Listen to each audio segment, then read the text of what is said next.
Okay. Good afternoon. Welcome to ABW Radio Live. I should do it like Martin Tyler, shouldn't I? And it's live, but that would just be too much effort. So I won't. I am your host, Kris, and I am joined by Tom and Jason. Just the three of us today because it was kind of like a weird time for a kickoff. And to be completely honest, I didn't have time to find someone else. Sorry. Hi. Afternoon, everybody.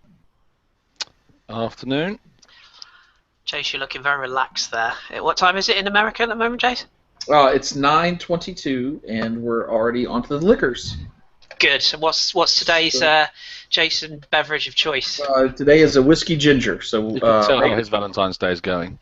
Yes. I don't celebrate corporate holidays. No, it's Canada Dry Ginger Ale with a splash of Maker's Mark. There you go. There you are, boys and girls. We should play like Jace. We should play top trumps with beers and stuff. It'd be quite fun.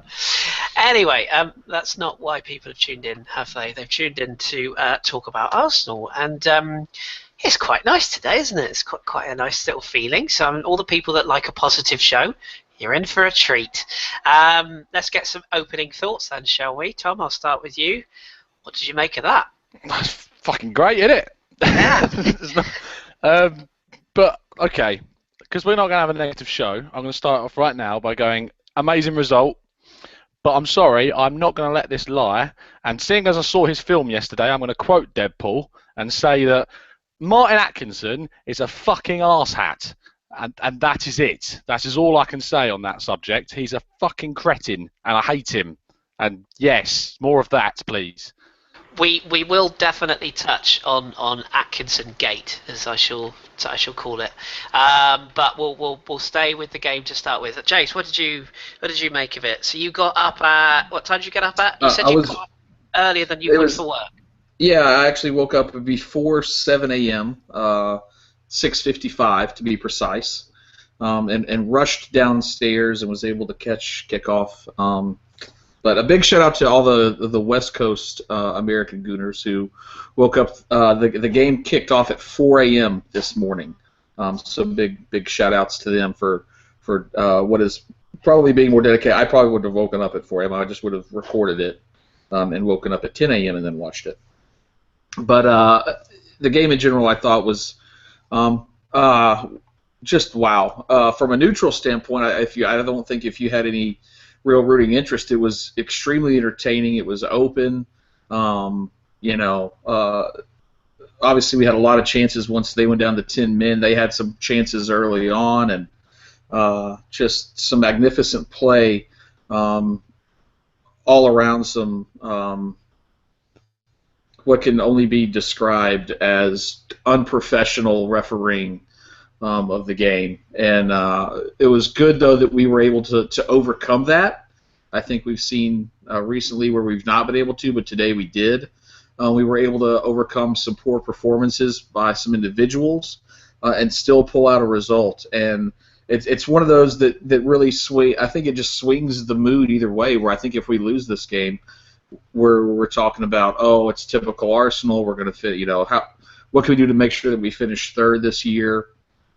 Whereas opposed to now, I think not only in the fans, but I think the players now, okay, like we can kick on and do this. Like if we really work hard at it and apply ourselves and play, not even necessarily to their ability, but just the one thing I'll say is, especially in the second half, is our work ethic was better than I've probably seen all season.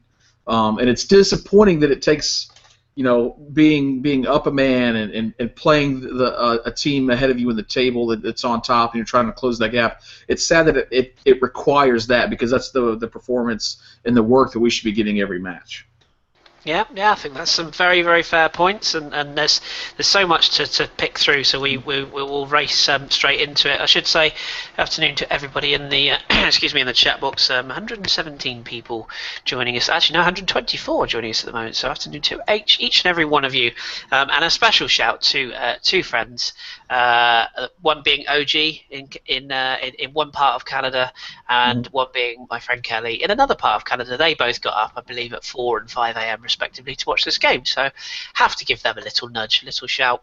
But yes, afternoon to all the chat box. A good discussion going on. Let's go straight into the game itself then. So it was a largely not forgettable first half, because I think it's fair to say it was a very good game of football. It was very tactically good. It was a real sort of a hipster's choice of game, if you will. So much going on. But it was very tactical, very, I thought our pressing was really, really good. And a lot of people, I was quite surprised to see, were very negative about the first half. Tom, before we touch on the actual penalty incident, what did you make of the first half as a whole, and how good our pressing game was? Because that's something that really lacked against Chelsea, for example. Yeah, I was impressed with it, because to be honest with the lineup, I was speaking to John before the game, and I was more in the favour of starting Walcott, simply because even though Giroud hasn't been bad, simply because he hasn't scored in 5 games, and Walcott had a great game against Leicester when we played them away. So it would have been interesting to see that happen. I was happy that Cox started in, and now he's the match fit, and you really saw the difference he made. But the pressing was good all across the pitch. There's a lot of work ethic. Ox on that right-hand side was pressing that back line really well. Sanchez was doing the same thing on the left-hand side. We did let them in a few times. I didn't think it was the Leicester that have been in weeks gone by. I thought they were much more impressive in other games they've played. So, but they were still good. Take nothing too much away from them, and eventually we did get into a bit of a rhythm, and then unfortunately we let it go with a stupid decision from. Well, I think it wasn't a penalty. I'm sure we're going to go into that, but that sort of deflated us right before half time. But second half, I'm sure we're going to, but we came out and eventually did the business. Yeah, we'll touch on the pen in a second. But Jace, what did you make of the lineup as well? I mean, obviously Oxlade-Chamberlain retained his place. Mertesacker came back in for Gabriel, who's got a knock of some description. We saw Welbeck back on the bench today. Were you happy with the lineup? Sort of when it sort of took the field to start off with. Yeah, I was happy with the lineup. You got the I think was excited to see Ramcock in the midfield. Or Cockram, whichever one you prefer. I like Cockram. Yeah, there we go. Especially on a Sunday afternoon. Well, especially on Valentine's Day, right? Absolutely. Boy, don't buy into that commercial shit, Jace. You said that yourself. I only do when it suits my argument. But I was very pleased with it. I think Ox, with the goal, he definitely earned himself a starting spot, and I think moving on from that, you saw Mertesacker come back into the side. Gabriel was out completely. I'm not sure. I tried to look on Twitter to see what all was going on there, but I couldn't figure out exactly why he was left out. I'm sure someone will inform me. But no, I was very pleased with it. I think this is one of the strongest teams, and we're starting to see some depth now on the bench. You're able to bring Walcott, Campbell, Welbeck. Guys like that off the bench, and they can really make an impact in the game, and they give you tactical options as well, which we haven't always had this season, which will help. So very, very pleased with the lineup and the players we had coming back from injury on the bench. Yeah, well said. And Jace, you've had, excuse me, a little bit of feedback, good and bad, so I'm going to give you that right before we go on. Okay. Touch of Alexis, love Jason's screensaver in the background. There you go. And then on the flip side of the coin, our good friend Accident Laguna says, Jason, GMT is plus 10, hits the hardest. So stop moaning about whatever time you got up. Lazy. We should say at this point. Okay. Speaking of lazy, right, Danny? Oh no, you're not here, are you? Because you're in bed. Danny, honestly, he calls himself an Arsenal fan. He slept through that entire game. What a lazy shit. Anyway, yes. So let's touch on the penalty. So Tom, you mentioned the situation and what happened in the lead up to the penalty right now. This is a tough one because in the modern, in the modern game, it's probably a penalty. The issue I have is players that basically encourage or invent contact. And what I mean by that is players, the attacker in that situation is always 80-20 in favour, because if you run into a leg and you make it look like you haven't, you will get the pen. And that's what I think happened. So if it's against us, we're all screaming for it. You didn't think it was, did you? So what did you make of the whole incident? Yeah, well, first of all, Morgan fouls Ozil for me on the edge of the box. Yes. He's climbing over the back of him. He doesn't even make contact with the ball. He's not like he's won the header after climbing over. He just climbed all over the back of our midfielder, and that's clearly a foul. The play goes on. Koscielny makes a wild challenge on Kante, which deservedly got punished with a yellow card. And then Vardy finds his way into our box. Monreal sticks his foot in. I wouldn't say it's an outstretched leg as much. It wasn't a wild fling of the leg. It was an outstretched leg to try and block the ball where the ball was. But Vardy touched the ball past him where it was. But he touches it as a perpendicular angle to the goal line. So he's going away from goal, but he doesn't follow the ball that he's played. His weight is on his left-hand side. He's not switched it onto his right to follow the ball. He goes straight into Monreal, going in a complete different direction from the ball. So say if the play was to continue, he's never going anywhere near the ball he's played. And so it's not a goal. Technically, it's still not a goal-scoring opportunity because he's never going to reach the ball that he's been made. For me, when it happened as well, you see Monreal, before there's even contact, try and retract his leg. If he hasn't kept it in there, it's not like a lazy foot being left in. He's trying to retract that leg and get out of the way, but Vardy very cleverly and very modern-day footballishly won the penalty and scored it very well. So that you can't complain about. I think you just had to move on, and we did. That is a technical term, by the way. That will be in all modern press tomorrow. Modern football-y. That is. Yeah, love that. I agree with that. I agree with you, and I think that's an excellent point. Is if you leave a leg hanging there, then you deserve to be punished. The fact that you clearly see Monreal not just move his leg, his whole body to the side to attempt to move out the way. It depends what side of the art of football you fall on. The dark arts say it's clever from the striker. Personally, for me, a penalty should only be given when a player makes a deliberate move towards a player to bring them down, not when a player moves into a player to create contact. So for me, I'm with you, Tom, totally. I'm with you. Jason, it would be only fair of me to give you your view. And I also want to get your view on the Oxlade-Chamberlain Kante handball, which for me was nowhere ever a penalty. But some people thought it was. What did you make of both incidents? Yeah, no, the second one you referred to there, the Conte handball, yeah, not a penalty. It's amazing to me, and I'm not sure if this is an English thing or a European thing, but if you actually read the rules of the game, a ball can hit your hand. The hand has to be in an unnatural position. It has to be far enough away that it's deemed that you moved your hand to the ball. If a ball just hits your arm and it's by your side and you're within 2 yards, that's never going to be a handball. It's been given because referees are shit. That's the problem, is we've seen it given too many times now that we think that's what it is.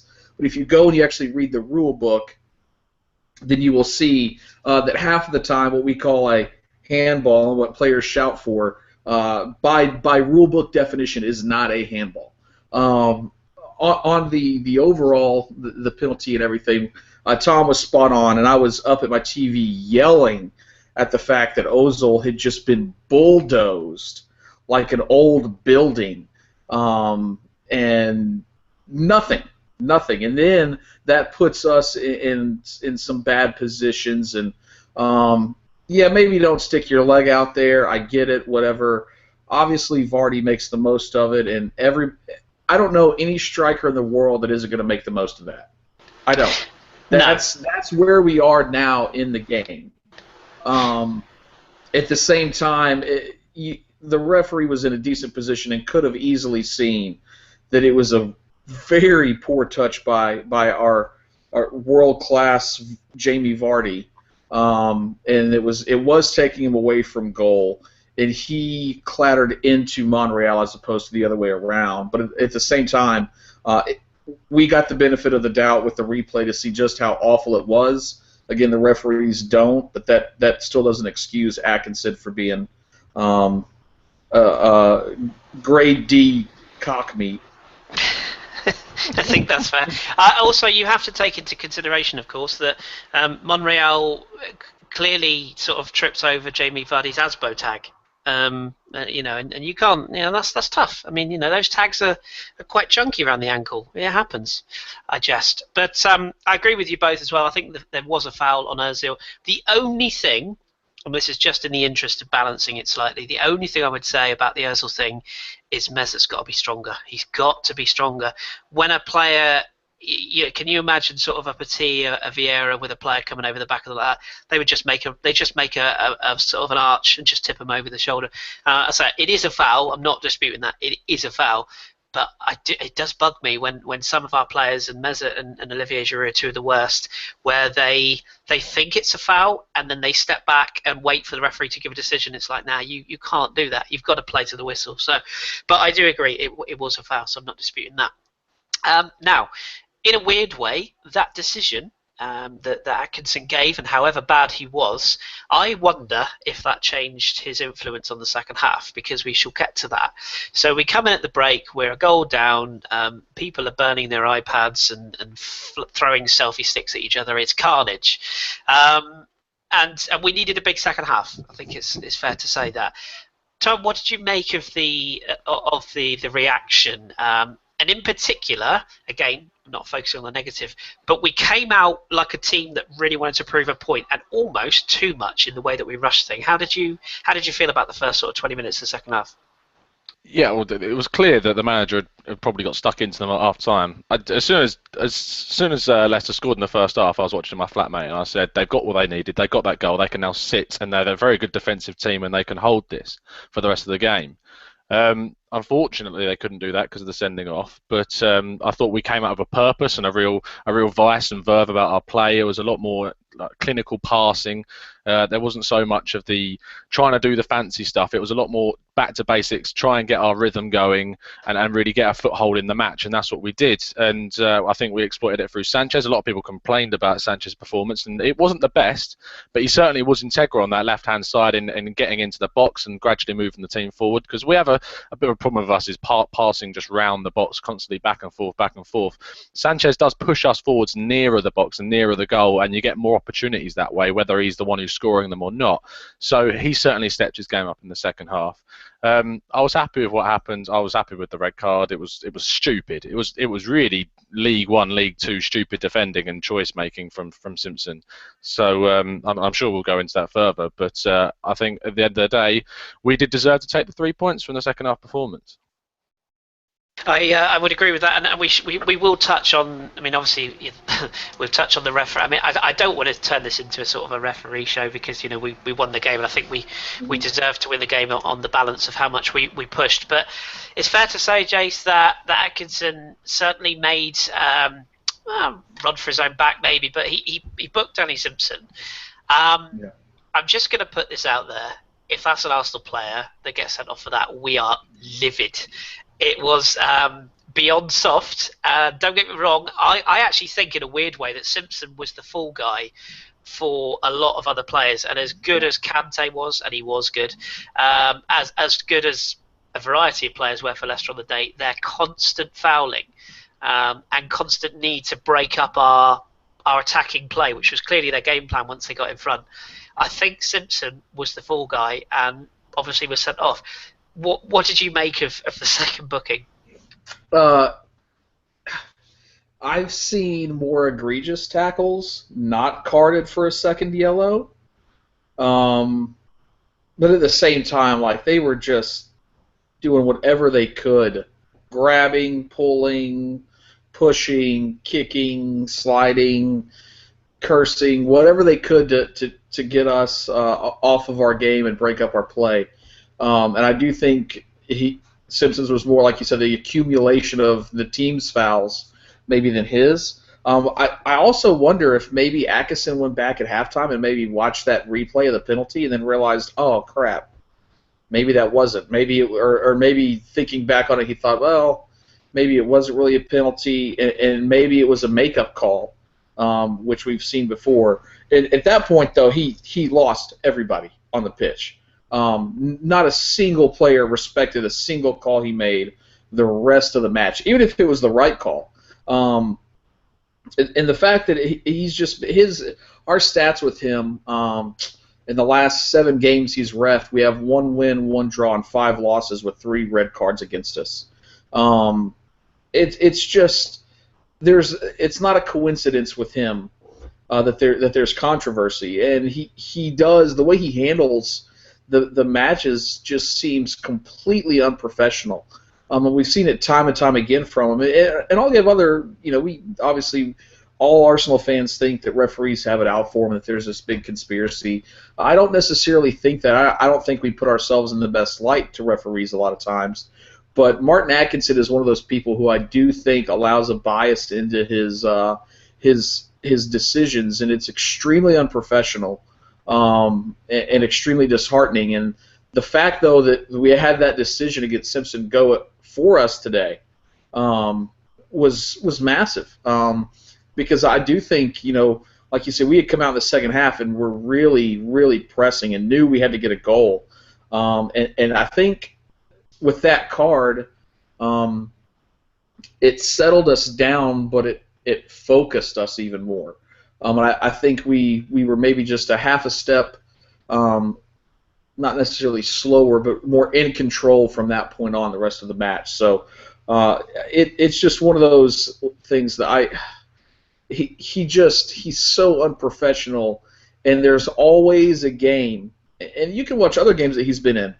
He seems like he's in it for the attention for himself than he is for the actual just calling of the match and refereeing the match to make sure it's played fairly. He seems to always want to interject his own personality into that, and that's where the true unprofessionalism is. So Uriah Rennie syndrome, as I like to call it, if anyone remembers him from back in the day. Yeah, it was poor. I mean, there's so many things to cover in the second half, so I feel like I do need to backtrack a little bit and Tom ask you about the other penalty incident with Riyad Mahrez. Again, for me, it's not a pen. I think he goes down very easily. I think this one was probably harder to judge than the Vardy one, because there's less of a corridor for him to go around Monreal. He is literally running, and Monreal is certainly in his way. However, sorry, do forgive me, that's a goal for Borussia Mönchengladbach. My bet, get in. But I mean, there was definitely cause for a debate in it. But for me, again, wasn't a pen. I mean, what did you make of it? Yeah, I think he sold him. He'd done Monreal with that piece of skill. The only thing was that he made the mistake of not getting enough contact to really get a penalty like the first one. The contact was very minimal. Monreal was certainly in his way, as you defined. There was a narrow corridor for him to go down with, and that contact is not enough to bring a grown man to the floor. Even with momentum, it's not enough. Trust me, in a nightclub you get bashed around more than that, and I'm happy to stay on my feet a lot easily. So really, it was quite pathetic from Mahrez, and quite rightly he was given the abuse deserved by the rest of the Arsenal fans, I noticed after that. But I thought Mahrez was good in the game. If we're just to give a little bit of credit to the guy, he was very skillful, good on the ball, good passing, and it's no wonder that he's being linked with some of the biggest clubs in the league, and he's been one of the best players this season. But certainly on this occasion, he didn't get what he wanted, and it was certainly the right decision that was made. Yeah, I agree with that. And again, I don't know, I have an issue with a player who just sits on the floor and looks completely aghast as if he's been shot. It's like, football is a contact sport, and there is going to be incidents where a knee comes together with another knee and ankle clips. I mean, it's going to happen. I just, it was a very, very good bit of skill. I can't deny that. But again, for me, I'm not sure. And I thought Mahrez was handled quite well on the day, actually, which we will touch on in a minute when we come to some individual performances. But Jace, let's go on to the equaliser. Theo Walcott, I've always said world class. I've always thought he's a brilliant finisher. I've always said he's got to play more. No, I haven't at all. I think it's fair to say we've all knocked him, and with some justification. I think it's fair to say. But the manager, and let's give him some credit here, made the change early. 60 minutes. It's a good half hour to come on. He took off Coquelin, which I thought was the right decision. Coquelin was clearly incensed and getting angrier. He obviously tried to get Mahrez off the pitch quite quickly, bless him.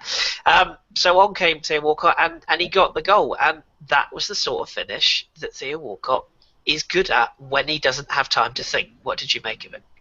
No, you're spot on with all your comments right there, and I think when I mentioned earlier about players and working hard, I think this is the hardest we've seen Theo Walcott work in a long time.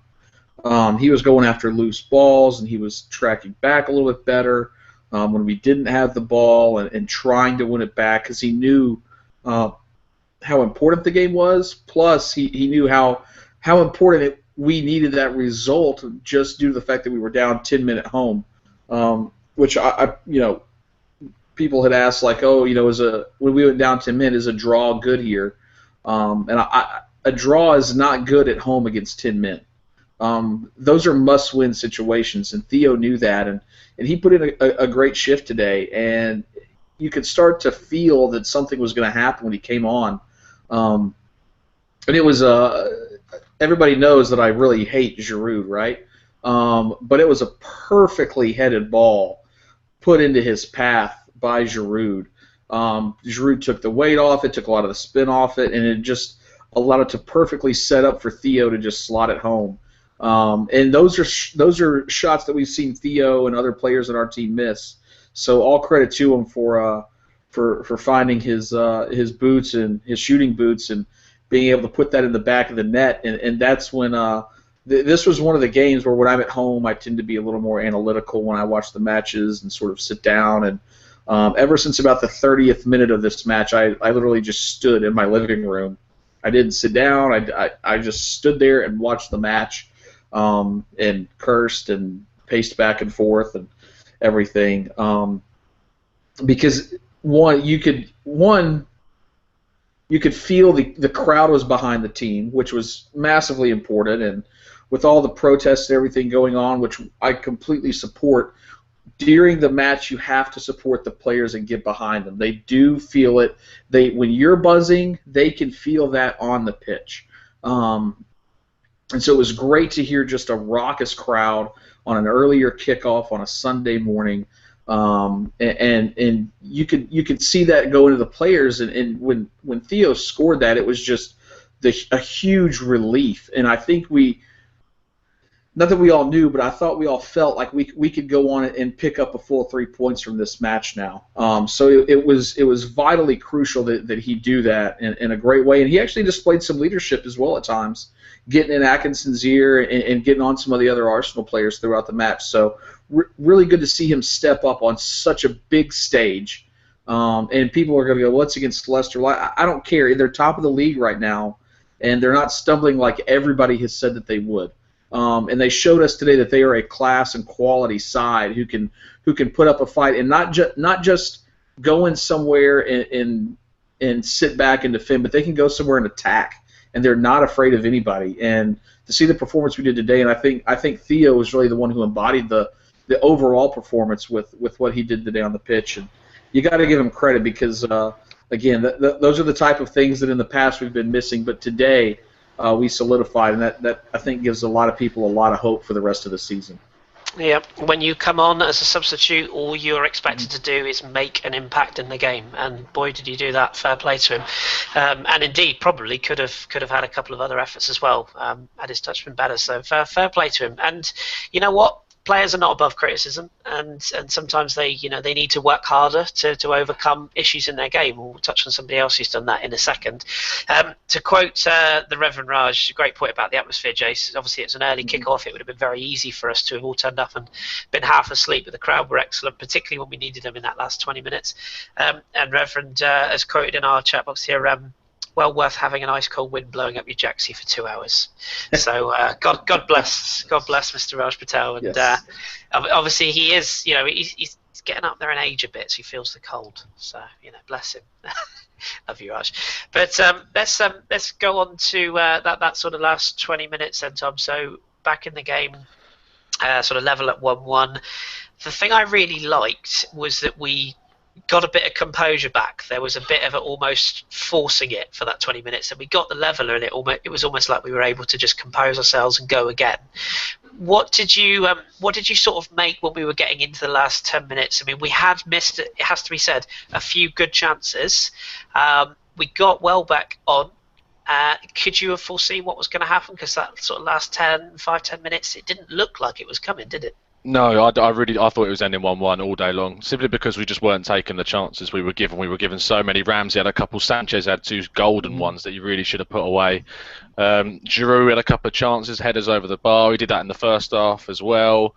And really, I was like, it's just one of those games, and we're just not going to take our chances. And we did get a bit of composure, but I thought the composure we actually gained was with our final pass. The final pass, the player who's going to make that shot really did improve throughout the match. with actually Walcott coming on, the one that he played into Sanchez in the middle of the box where he just completely miskicked, really should have buried that. And the chance that when I thought this is 1-1 was when Schmeichel pulled off the absolutely fantastic save against Giroud, and I was like, okay, that's it, this is 1-1. That was the chance that we had. But no, we kept pressing, we kept going for it, and you have to say that it's because it's of a Leicester player that's not been playing this season. If that really does sum up, if you want to go Leicester are probably going to drop off, probably not, because the player that actually cost them the game was a player that's not been playing in Vasilevsky and stupidly gave away a free kick right in the last minute where he really didn't need to. And it was a brilliant ball from Ozil, and Welbeck got the deftest of touches to finish it, and all hell broke loose, not just in the pitch, but my living room, Jason's living room, and I'm sure your living room as well, Kris. So I think we can all be happy about that. And either my flatmate got a right punch in the arm, but yeah, certainly I'm very happy indeed. I feel sorry for my cats. They go through this time and time and time again. They look at me like, "What have I done? I'm sorry." It's like, no, it's not you.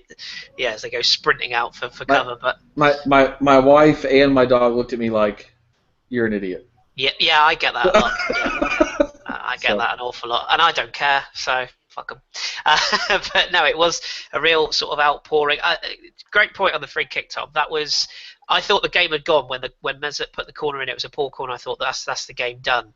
And then, ironically, I don't know. I think it was Harry on Twitter, and he said when the guy came on, he's like, "On comes Zangief from Street Fighter 2." He does look like him, doesn't he? Yeah. And it was just the most ridiculous challenge to give away in that area of the pitch. I like the guy as well. He's impressive. When he has played in the FA Cup, because I went to watch him in the Capital One Cup, and he was excellent in that game. So it was out of character, but yeah.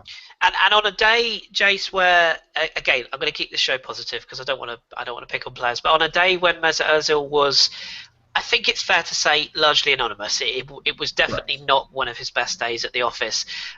When we needed it most, one of our biggest players got the delivery spot on, and I don't think enough credit has been given. In the commentary, they gave it credit, but that header from Welbeck, that is a fantastic. I mean, to get that contact and to loop it, and literally, if he'd got slightly too much on that, it's over the bar and gone behind. It was such a good header, wasn't it, in that moment of a game?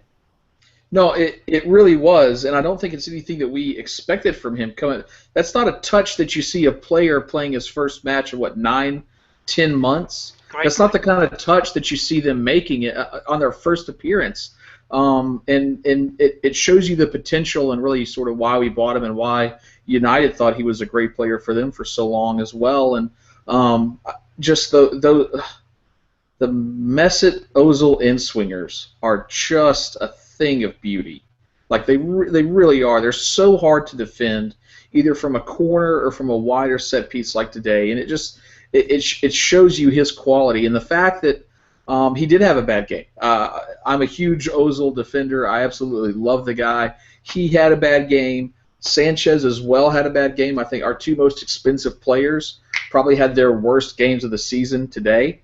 While all at the same time, though, this is why they're in the squad, because they can produce those moments of quality that can earn you points exactly as it did today. And it's not, I don't think, a lot of people say that slating a player is negative. It's not a negative to say a player had a bad game if he had a bad game. He had a bad game. There's nothing wrong with saying that. We can't be so hypersensitive that we can't criticize when it's due. I love Ozil. He's had a bad game. Everybody knows that I love Giroud. He's had bad games this year. Sanchez today was a one-trick pony today, just trying to dribble through people, and I've never seen somebody run into defenders more than Sanchez did today. But that doesn't mean that they're not quality either. They just had a bad day at the office, and I think we've all had that. And the fact that you can have a bad day at the office and produce the game-winning assist to put you within 2 points of top of the table, I'll take it. I'll take it every day of the week. Absolutely, well said. Well Can said. I just make a quick point? You can indeed. No. And what? Of course. Of course. But no, I have to say one player I was impressed with, and I was actually speaking to someone before the match. It was Chambers, and he said Chambers should be starting before Mertesacker. And I said it's risky because of his inexperience, and he's coming into it's a huge game to throw him into when Per is really good in ways that he knows is mental fragility, not fragility, mental assurance, and the way he knows the pitch. But when he came on, he did the job, and a lot of people I saw when he kicked the ball off in the 91st minute, everyone's going mad. And all that made me think was at the other end of the pitch when you watch Man United lose it to Chelsea with Depay being an absolute idiot and making the wrong decision, and Chelsea got the end of the pitch and score. If Chambers does the wrong decision there and decides to do something with the ball, turn, he might make a mistake. He's not the most experienced of defenders, and pass it to one of their strikers who could have lost us the game or even just continued with the draw. But he didn't. He passed it out. If in doubt, you put it out, and then we got the ball back, and we were out the other end and scored. So I've got no complaints about Chambers, and Chambers was excellent throughout the game. Yeah, well said, and we will touch on some individual performances. I should just say again, really fantastic. 206 viewers right now. We've been as high as 230 as well. So thank you all very much for joining us. I know we're not much to look at, but hey, Speak what do you? Speak for you and me, Kris. Well, I had a haircut this week, Jace. I'm looking fresh, bruh. Nice. But yes, so thank you all to join us. If you are having trouble with the feed, I'm having the same thing. Just refresh your browser and it should come up if you're desperate to look at our faces. So just refresh, people. But thank you all for joining us. And the chat is alive with happy people. It's good to see. So carry that on. Let's talk about some individual performances. I'll come back to Callum Chambers. I do want to touch on him in a minute separately, but Jason, I'm going to start with Alex Oxlade-Chamberlain, if I may. He was deployed in two very different roles today, and I thought we saw two very different sides of him. He started the game on the right hand side, and he was okay. He didn't do too much, nothing particularly stand out. But when we saw him move into that central area when Coquelin was substituted, I thought he was fantastic. His energy, his drive, his decision making, and his composure for a player who's lacked confidence. Yeah. What did you make of it, particularly when he went into the centre? No, it's amazing what happens when you play a player in their preferred role. I think that's what we saw. That's where he has said he's more comfortable. That's where Wenger has said he's more comfortable, and we've seen the performances that he can put in there. Let's not forget that Palace performance a couple of years ago when he literally controlled almost 75, 80 minutes of that match from that position. And I think sort of him coming into that position and already being established in the game and having a little bit of form, but having it his creativity from there, I'm trying to think of the best word for that. I don't want to say it was stunted, but limited, being on the right. And then all of a sudden you saw sort of the light turn on. He was moved to the middle of the park, and the creativity, the distribution, the movement without the ball, and the movement with the ball, just really showed why he's still in the side, and why we still have the chance or why Wenger still sees him in that role. And it's great that we have that versatility as well, that we can just drop him back there. I think that's something that I sort of briefly spoke on earlier, was just the depth and the versatility of player that we can bring on the pitch and have fill in really any of the sort of the front sort of 5 or 6 roles. We've got those options, and that's important. And you see what you can do when you move a player who has some confidence, like Chamberlain coming off the goal last week, and now coming in and getting the start, but then being moved in the middle of a match where your mind frame changes. But it was good that he had sort of already had a little bit of that of the game underneath him. I think it's when he starts and he doesn't have that, and he tries to get that feel for it. He already had the feel for this match and knew exactly what we needed to do, and he executed it well when he was given that chance. Yeah, I'm pleased for him because as I've said on this show many times, I don't like bashing players. As you rightly said, some deserve criticism, and he has deserved some of his criticism, but he was very good today in that role. And speaking of midfield roles, Tom, I've been openly critical of Aaron Ramsey at times on this show. Just I'm never convinced about his what's the word, when he's playing centrally. I don't know whether you can. Yeah, I don't know whether you can always trust him in there. What I saw today, in particular, when the pressure was on, when it really mattered, particularly that second half, he I thought he gave a captain's performance, in truth, from the central midfield area. He was aggressive in the tackle. You could see him geeing up, his fellow players, and his engine really came to the fore for that last sort of 20-25 minutes. What did you make of his performance today? Yeah, I was impressed. A lot of people did slate him off actually. I was surprised about. I think that was more because of the chances that he missed more than what he did on the pitch. But his passing was assured. As you said, he was geeing the players up.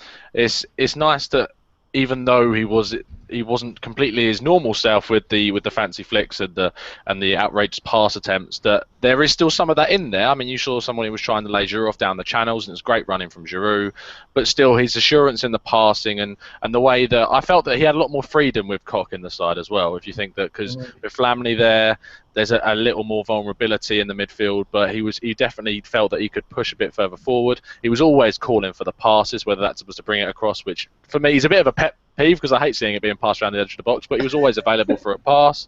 Yeah. But no, it was a captain's performance. We've been saying for a while now that Ramsey's one of the players you could see being a captain of Arsenal in the future.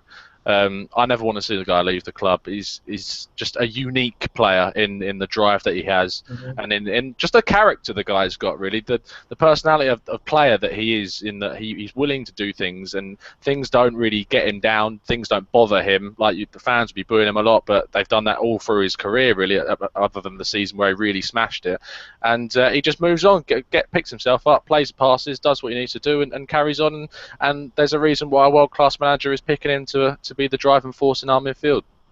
Yeah, go on, Jason. The point, one point I have on Ramsey that, and I know a lot of people prefer Santi, but the one reason I feel if I were the manager, I would pick Ramsey over Santi is one, the dynamism that he brings. He's more direct in his play, but I think the ceiling for Ramsey is higher, especially now, than it is for Santi. And what Ramsey can do potentially is greater than what Santi. And Santi, this is not a slate against Santi. He has become the Arteta-like metronome in the midfield, where you know exactly what you're going to get game in and game out, and it's just pure consistency. But at the same time, I feel like Ramsey offers us more. Like I said, through his dynamism, he's able to run at players a little bit better with the ball. I do think his passing could be slightly a little more accurate. Santi is a little bit better at playing to a preferred foot. But when you see what Ramsey can do, and a lot of people are slating him saying he wasn't great, I actually think he was one of our better players even in the first half. But you just look at everything that he can do. And based off of potential and pure talent and what the possibilities are when he has the ball, that to me is why I prefer him beside Coquelin more than Santi. Is just, again, with Santi, you know what you're going to get, and it's not a bad thing at all. He's a great player. But Ramsey he will come up with that moment of brilliance out of nowhere that creates something. And he didn't do that today, but I still think he was very good, and that's sort of why I prefer him in that role. Yeah, I mean, I personally sit on the Santi side just because I think he's been massively missed, like really, really missed. But that said, I'm quite happy with Ramsey on the right, and I know a lot of people are not happy with that. But I think at least if you've got him on the right hand side, he can still do all the things he did today, but from a right position. But when he's in the side and he's central, and as I say, I'm surprised a lot of people are very negative on Ramsey today. I thought he was much, much better today. Fair play to him. Tom, you've kind of touched on it briefly already, but I want to give Callum Chambers an awful lot of credit here. This is a player who came on at half-time in a game that we were losing, facing the most informed striker in world football ever, of course. 4 times the player Messi ever will be in Jamie Vardy, obviously. Yeah, absolutely. The man who's going to lead England to the group stage elimination at the Euros, so good for him. But I thought he just played really, really well. He was assured, he was calm, he didn't panic, his decision-making was good. I think he's far better technically than a lot of people give him credit for. I just think this guy is... I've been seeing the potential for a while without it bursting through. Today, said to me, yeah, that this guy will be fine. Give him games and he will get there. And what did you make of his performance as a sub? Yeah. I mean, on top of what I've already said about him, I think if anything, and what you said about the technical quality that he has, it highlights why we let Debussy go. I think that if Wenger didn't think that Chambers could cut it anywhere across the back two in the middle or the right back position, we probably would have kept Debussy. But he's good on the ball, and I think he can play a pass. I think he's solid at the back. There's a reason why he's a £16 million or 12 million. I'm not sure which one around it was with Debussy and him. But it's proved why we paid so much money for him and how annoyed Southampton were to lose the guy. I think that when he came on, he was solid. He was good on the ball. He was calm. It didn't look like we missed Koscielny, which I thought was what really stood out. Because sometimes Koscielny can, even though I know he's a world-class centre-back, can annoy me sometimes when he does drive the ball forwards, and then he realises, oh, what do I do now? I'll lay it off to Monreal just to the left of me, and then Monreal's stuck. So it puts goes a bit Vermaelen-y at times. Yes, exactly. So Chambers is more assured. He's has the more cock mindset. That's an awful thing. Coquelin mindset. We'll actually go with the full name there. Where he does sit in and will stay in his centre back position because he knows that at the end of the day you've got Mertesacker behind you and you've got Vardy as a striker. Even though we know that he's the best striker in the world, he could get past Mertesacker with pace. I think that's a pretty given. So the reason he knew he was sitting back. But no, I think he's the future. Jason put it in the chat earlier on, I noticed, and he's definitely a future centre-back or even right-back at this club. Or even defensive midfielder. He's a versatile player, so we'll have to wait and see. Put him in goal. We can do it all. That's absolutely fine. Sorry to shoot on your chips, Tom, but Hamburg have just equalised. Jace, I also want to touch on, and by the way, fair play to Chambers. I mean, again, he's another player that has taken a lot of stick, and I thought it was only fair to highlight in a game that he could easily have come on and had an absolute mare today, especially as a substitute let's be honest, when you're a sub, you don't expect to come on when you're a centre-back on the bench. You're not thinking, I will come on. You're there if you get an injury, and I'm told it's a dead leg for Cos, so hopefully he'll be back. And I'm not going to go into detail too much, but I thought as well, Per Mertesacker, very solid today. Had one or two moments where he sort of slightly overran it, and I went, ooh. But his experience. I think we actually have a question on Per. Do we? Then rock away. On Twitter, from our good friend Ellis Mel. Okay. Is Per's like? I will present this to you, Kris. You don't ever get asked questions on here. He says, is Per's lack of pace really the issue some people make it out to be? No, it's not. And somebody made this very point. I think, from memory, it was Adrian Clark on Arsblog's pod this week. I think I may not be right there. But if you look at the amount of goals that Mertesacker is beaten for, purely pace-wise, they are very few and far between. Mm-hmm. When he's beaten is when we push too high as a team and the ball gets played in behind him. And people are saying about the Chelsea goal, he wasn't beaten. That cost us sending off that goal. That wasn't Per's lack of pace. It was the fact we pushed way too high up the pitch and the ball was played into an area where Cos and Mertesacker should have been 10 yards deeper. So I don't think it's his pace that's the issue. I think that sometimes the two of them maybe just need to be a little bit closer together, and I think maybe they need to communicate a bit better. The partnership is fine, and the thing is with Mertesacker is that you've got quick fullbacks on either side, so especially Bellerin, who can get in and cover when Mertesacker goes forward. I think the only time I really, really worry about Per is when he comes too far forward with the ball, and he is a very good passer of the ball, so I know why he does it, but I'd rather Koscielny does that. Because if Per comes anywhere further than halfway between the halfway line and the 18-yard box, he is going to struggle to get back, and I'm surprised more teams don't try and get him facing his own goal more often than they do, to be honest. But the guy is. The guy is a fantastic leader, and I know people say, oh, you don't see him talking about it on the pitch, blah, blah, blah, blah. And Jace, I'll come back to you in a second to make the point you've just written there. I agree with you on the goalkeeper. But it's 2-1 Hamburg, by the way, for everyone who's watching. But yeah, I think, don't get me wrong, Per Mertesacker is never going to be the most cultured Gerard Piqué, Rafa Varane-esque character. But would I rather have him at the club, for the next year, 2 years, bringing through the likes of Callum Chambers, Gabriel? Damn right I would. That experience you can't buy that. And by the way, John Terry never had much pace, and he wasn't a bad defender, was he? Jace, you wanted to make a point on Petr Cech as well, and it's an excellent point, I think, if you're going to say what I think you're going to say. You're on mute, by the way. Let me take myself off of mute like an idiot. It's I don't think it's the pace so much. I do think what it is it's he feels like he can get more forward with Cech behind him. Cech is much better with the ball at his feet. The defense is much more assured, and so he does push further up. And I think that's where it is his positioning, because of his confidence in the keeper that we have now, is so much better. And the reason they have that confidence is because you saw two extremely different types of saves today with Cech, but two all-important saves in the Vardy header in the first half, where he had to dive to his right, excuse me, I think it was his right or his left, extremely fast and get down to block that header from going in.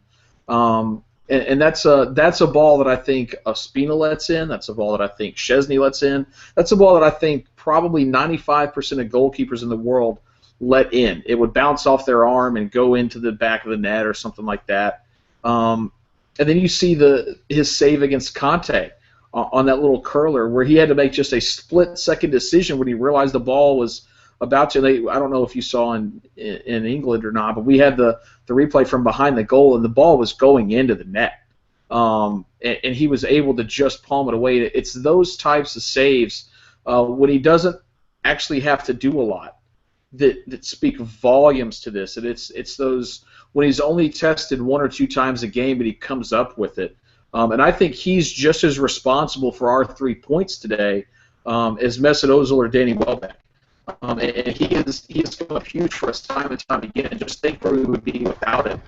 With an Ospina or a Szczesny or a Macy or an Almunia type in goal. It's just unreal.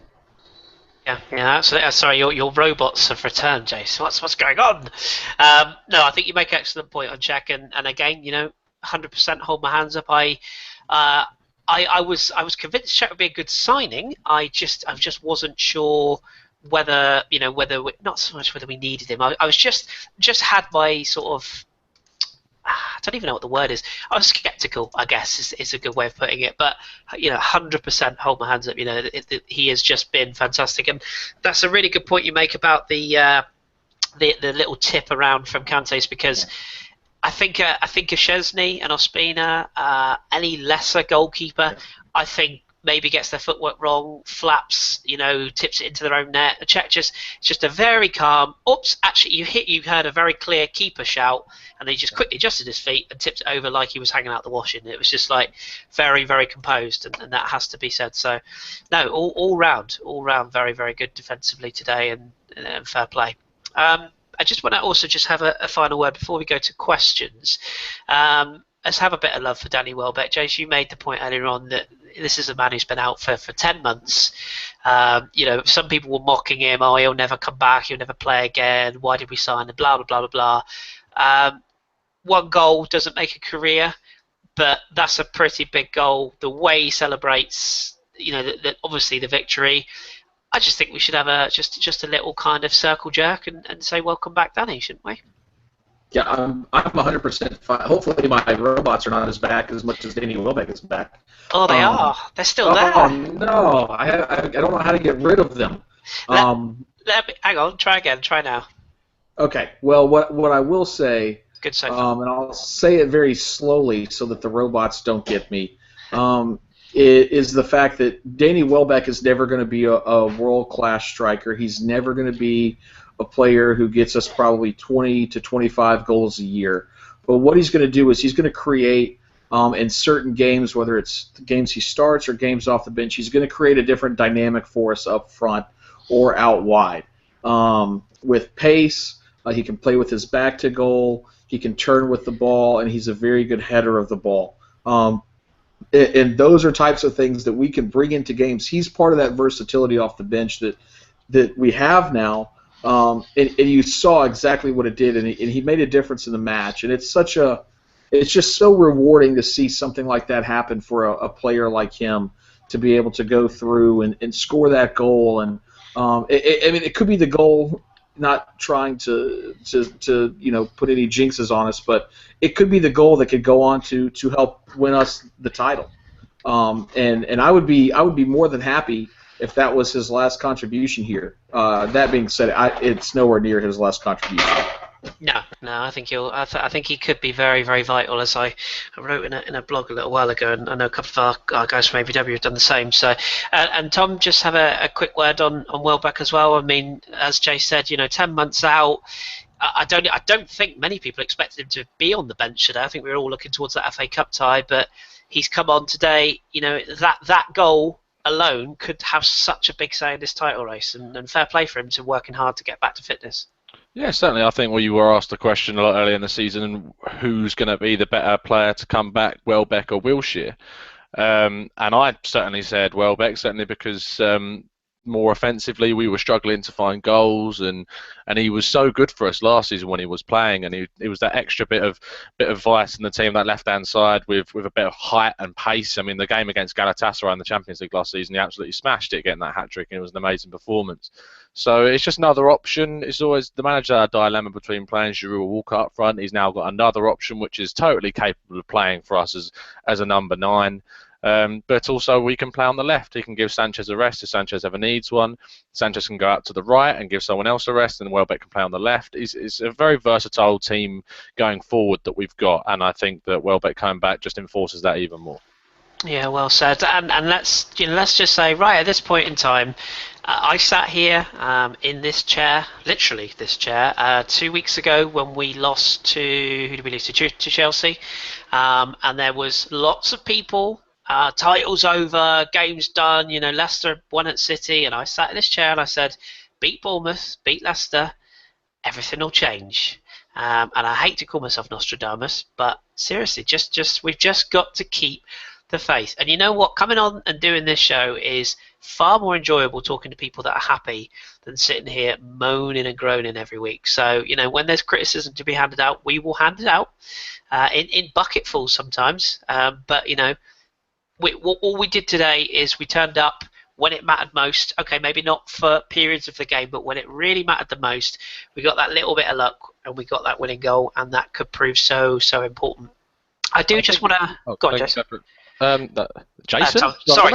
All of a sudden. But no, I think it shows that it's amazing how this title race is going and how much there is still to go. And you can think of the difference between what 2 games have done, how big of a difference 2-point gap and 8-point gap could have been from 2 matches, and that big of a gap could have been made up between us. And a lot of people saying it was over, and that personally, even if it was an 8-point gap, that's 3 matches, and there's plenty of games to go, even if it was 8 points, and you could easily come back. This season's got a long way to run, and there are a lot more shocks to come. Yeah, everything Rude, everything said, nothing has changed, Kris. Have a look at the table, mate. Have a look at the table. A lot's changed, and I tell you one of the biggest things that's changed today: momentum. Because Leicester are now going to realise that when you're at the top, everyone wants to shoot at you, and now we'll see how good they are. Now we'll see if they can go to the quote-unquote smaller clubs. Now we'll see what they're made of. And in fairness, in the interest of fairness, we'll see what Arsenal are made of. Because we now have to win, realistically, 90% of the games to the end of the season. But we'll deal with them as we get there. We should also touch on Liverpool yawn. We should also touch on the game later on today, and indeed Leicester as a whole. Do we see this as the turning point for Leicester? Do we see them dropping off? And also, what result do we want from Spurs Man City, other than some sort of horrific shower of acid? Jace, what would you like from that game, and what do you think about Leicester now going forwards? I still think Leicester are a force to be reckoned with. I thought they would drop off already at this point, and they have not. And just because they have a game today that they lose 2-1 away from home with 10 men doesn't mean that they're not still title challengers. They certainly are. And I think I don't know. I hesitate to underestimate Spuds Um, and I would probably much rather see them win than City win, but I think a draw would be ideal, most likely. Just because I don't ever want to put myself in a chance to cheer for Tottenham, but I think that City are bigger threats than Tottenham. Fair enough, Tom. What do you reckon, Leicester, and what result do you want from? Result on the afternoon, either a City win or a draw. Fuck off Spurs. Is the right answer. Yeah, and in terms of Leicester, I don't think they're dropping off personally. I think they've got an excellent manager who's evolved through the season. The best example of that is the changing of Dalat and Schlupp for Simpson and Fuchs. That's an amazing management decision that's really got them through. I think they've built a team really under the radar. They got the creative players of Mahrez, and now they brought in Demarai Gray as another one. They got the striking pace of Vardy.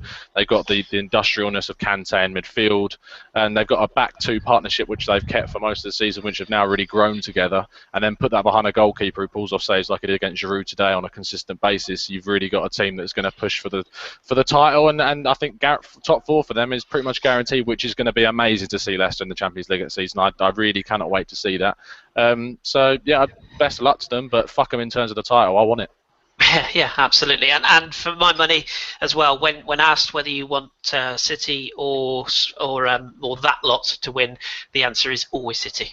You never ever want Spurs to win anything. So what if City win today and they beat us by 2 points in the league off of today's result? I think personally, Jace, that City are so inconsistent. I think there's so many fractures in that camp. I think the Guardiola thing, although it shouldn't affect them, I think it is. I think they've got too many players that they rely on far too heavily. If you look at Aguero, if you look at Company, I just don't think they're going to have the consistency. I also expect them to go quite far in the Champions League, which I think will have an effect, and it's another reason why I think Spurs will ultimately drop off, because I think Europa League will have a big say in their season. And I also don't think they're actually that good. Never have, never will. That's why I sort of said I don't care. I fear Aguero and Silva and Company more than I fear Dele Alli and Kane and Vertonghen. And they've won it, James, you know? Exactly. That's why I don't like. Tottenham will mess up. They are not used to this pressure that they're about to put themselves under by being this far at the table with the young player. They're a very young team. Yeah. And that is why I'm not cheering for it. I want to draw personally. But at the same time, I fear City more just because playing on Thursday, Sunday is harder than playing on Sunday, Wednesday. I know that doesn't, or Saturday, Wednesday. That doesn't really make a whole lot of sense to some people, but to me, the Thursday trips are just God, especially when they're going to, Kamchatka in Russia or whatever it's called. I tell you what would be really interesting as well is how the and I know a lot of people asked. One of the questions earlier on was, can we discuss Carragher and Henri's comments on Sky? I haven't seen them, so Nor have I. Don't forget, guys.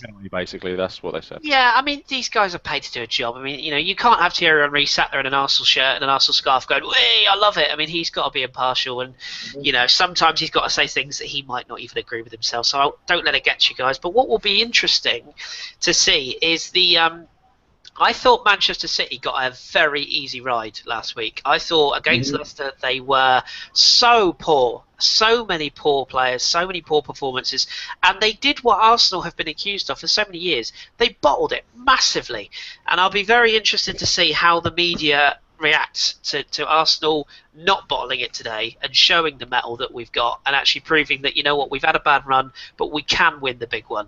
And it'll be very, very interesting to see how the media react to our win today, particularly if City drop the ball again later on. We shall see.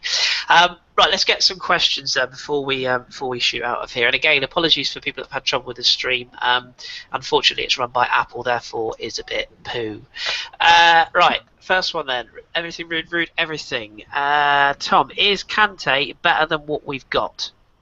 It's difficult to say at the moment, simply because Cox's been out for so long. I think I'm going to try and compare this on Cox's play last season, because I can't really, and the start of this season as well.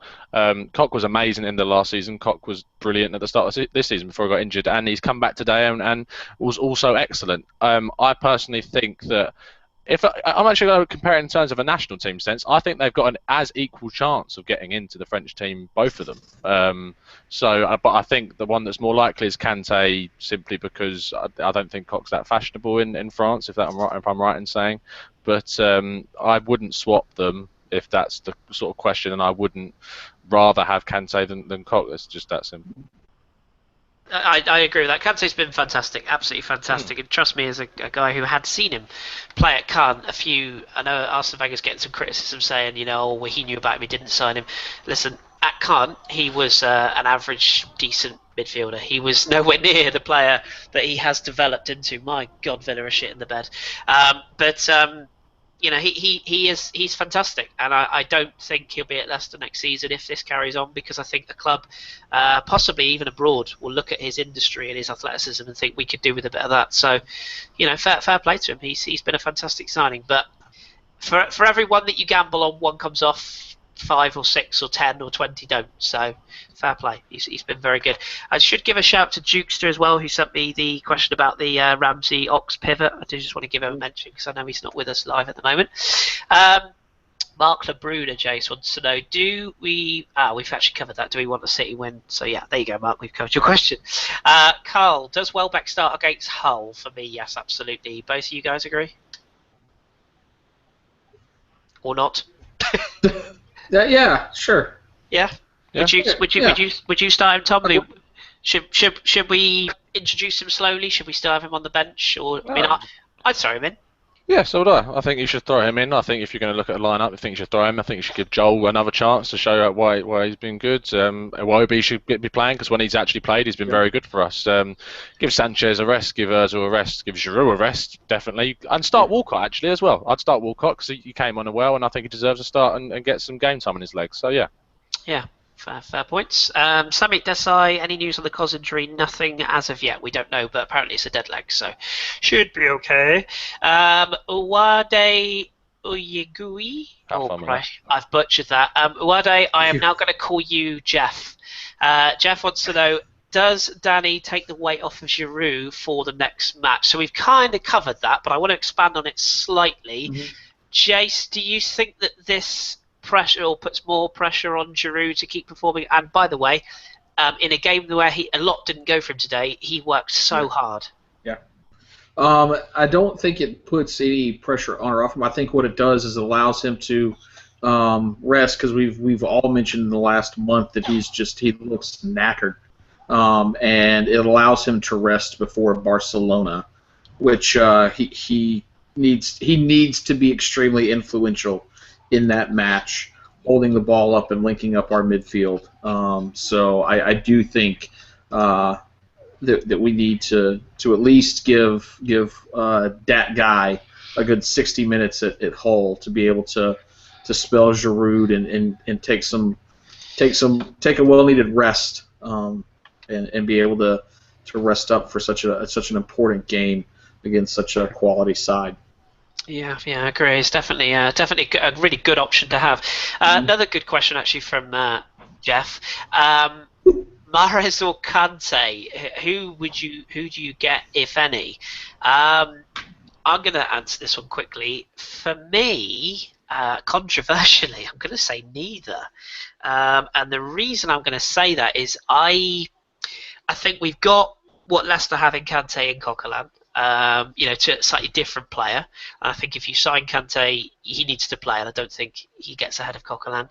And Mahrez, it's not that I don't rate him. I think he's had a fantastic season, but other players have had fantastic seasons before, and his rise to. Like I said. Oi, behave! He scored today. Shush your noise. But that's a very good example. Players have good seasons. I want to see him do it again.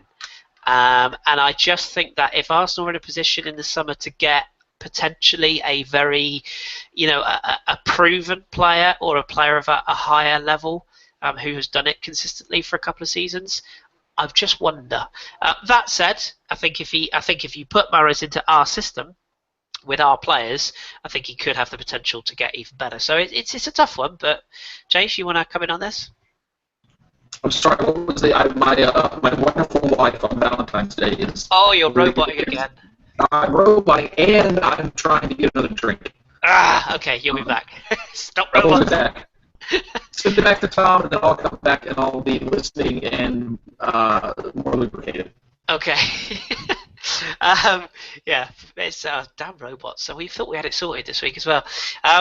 Carlito Alguno makes a fairly good point. Ramsey had a fantastic season and has not repeated it. I mean, yeah, you could say that. A different role, slightly, arguably. But yeah, I can see that point.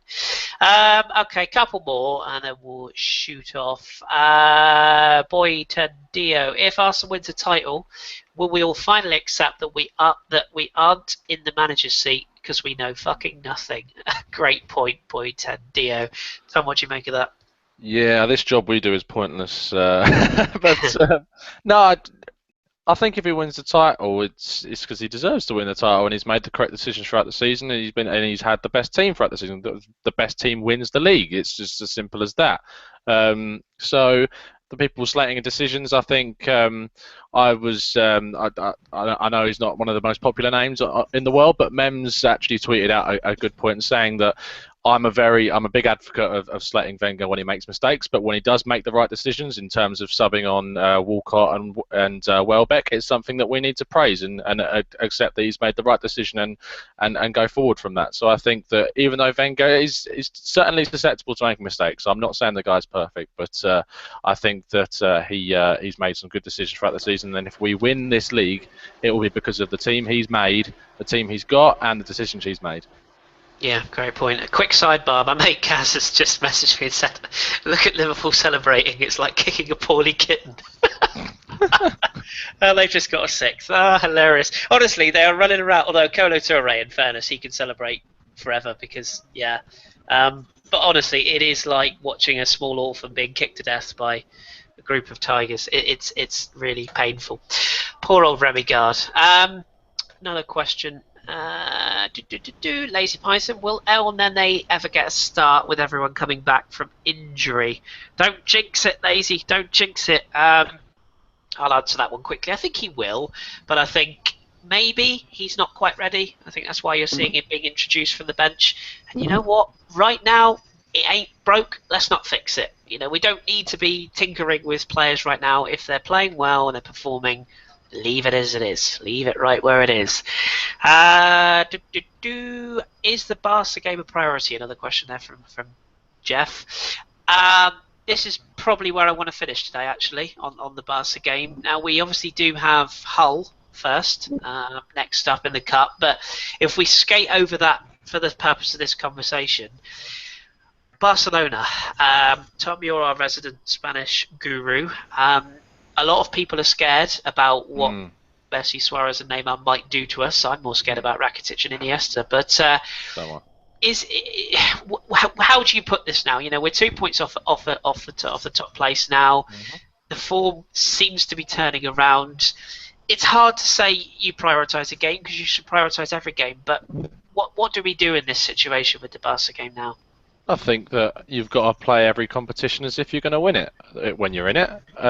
We're in the Premier League and we should be aiming to win that. We're in the FA Cup, we should be aiming to win that. And we're in the Champions League and we're a club who deserves to be in the Champions League and we should be aiming to win that. I think if, as people know, we do a different podcast, and I was speaking to John Driscoll, who's the Sky Sports La Liga commentator, and he said that he thinks Arsenal could beat Barcelona. He thinks if Ozil is firing and Sanchez is firing and Giroud's firing, and especially with I'm expecting a bit of a rest from them at the weekend, then they'll be fully fit for the game and we can get a result. As I agree with you about the midfield, it tends to be if we get beaten in the midfield and players get through, we can look a bit susceptible at the back sometimes. So, and when it's a three like the MSN, it's going to be tricky. But I certainly think that we can get a result at home because defensively Barca are susceptible to results. And in the recent games I've watched them, they beat Levante, the bottom side in Spain at the moment, and they were quite lucky, I have to say. Levante could have levelled it with the shot that hit the post, and it could have been a very different score. So they're certainly not without their faults.